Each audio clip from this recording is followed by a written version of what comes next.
everyone, welcome back to my channel. Today I've got another DIY video for you, and I'm starting off my videos at the moment doing a sort of chatty kind of intro with you guys to kind of explain what I'm going to be doing. So if you prefer this or you prefer just kind of getting straight into it, then let me know in the comments what your preference is. I just wanted to briefly describe what I'm going to do. And yeah, if this is the first time you're watching my videos, make sure to subscribe to my channel, hit the little bell button for future videos, and give this video a thumbs up. So what we're going to be doing today is a heart jumper tutorial. I have got this idea because I'm currently wearing one from Topshop that I recently bought and I'm absolutely loving, and it inspired me, and I've seen a few other Slogan jumpers out and about at the moment. I'll pop some favourites up on the screen, and these Slogan jumpers and the fun kind of things coming through has really inspired me to make my own. So that's what we're going to be doing in this tutorial. I'm going to make a heart jumper. I really love the kind of heart symbol anyway, but I'm also going to embroider a kind of slogan on the front. So for this I have brought a jumper very similar to the one I'm wearing. It's a grey jumper from Boohoo, but I got it in the sale for £8.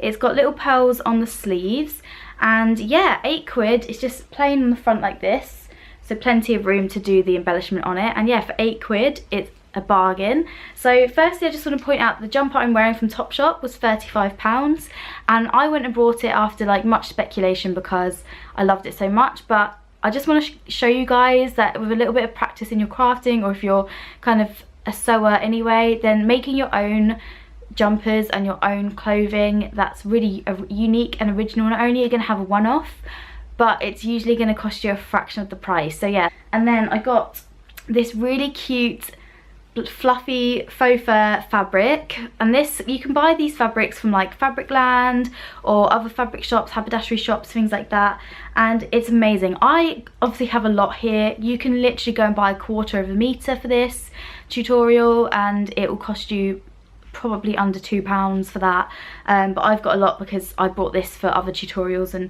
other things that I was making, so I just happened to have this anyway. So I can't remember the exact price, but it wasn't expensive. I think it's like £4.50, £5 a metre. So like I said, you can get 1/4 meter for this tutorial, and that's all you're going to need. And then for this tutorial, I think it would be really good to add a trim around the heart that I'm going to make. So I've just got this black ribbon. It's really simple kind of lace ribbon. You can see it, it's fine. So yeah, this black ribbon, it's like a centimetre thick. Preferably I'd like something a bit thicker, but I'm just going with what I own because obviously I want to keep the cost down. And I think I must have got this from like a car boot sale, or someone gave this to me, but like these sort of things are not expensive at all to buy. You can get them on eBay or in craft shops, usually £1 a metre, things like that. So yeah, really handy. And you probably need about a metre maximum for this. And then I've got some pins, so I just have my pot of pins and handy things in there.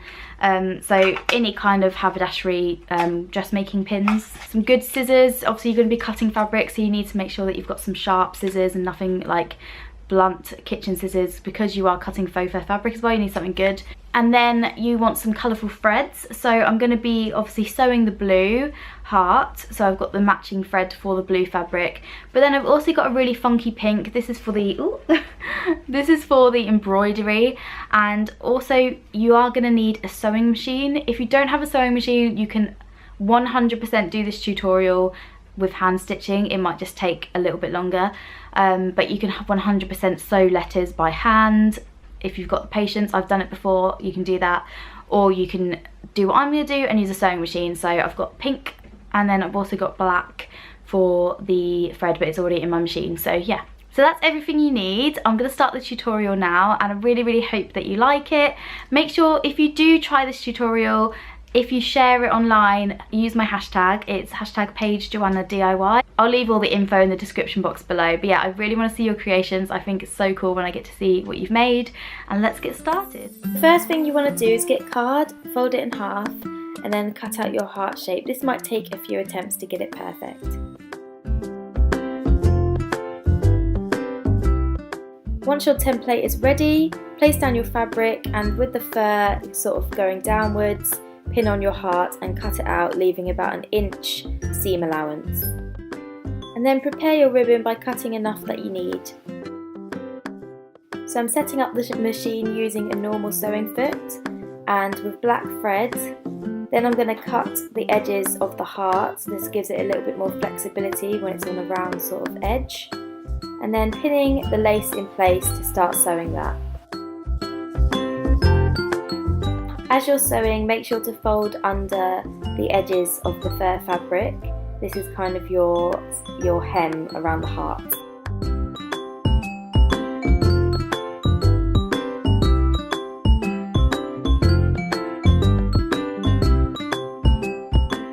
Once you've sewn that on, draw some dots for where you're going to put your text and use an embroidery foot on your sewing machine. This takes a little bit of practice, but it's really super easy to do. You just need to use a little bit of confidence and then you can sew those letters.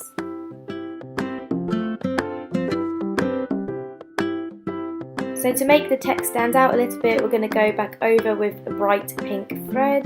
This is just to give the text a little bit more of a 3D effect. And you can see it just makes it look really effective.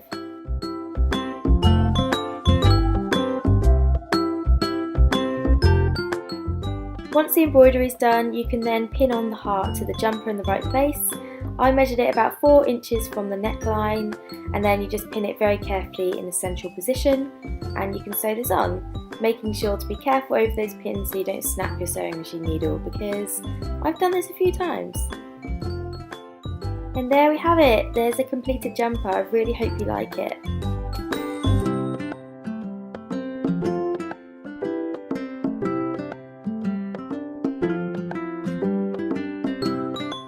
Hey guys, so this is the finished jumper. I really hope you enjoyed this tutorial. Thank you so much for watching. I hope you enjoyed it. Give it a thumbs up, and yeah, comment below if you're going to try this for yourself. You can always hand sew it, guys, and yeah, thanks for watching. Bye.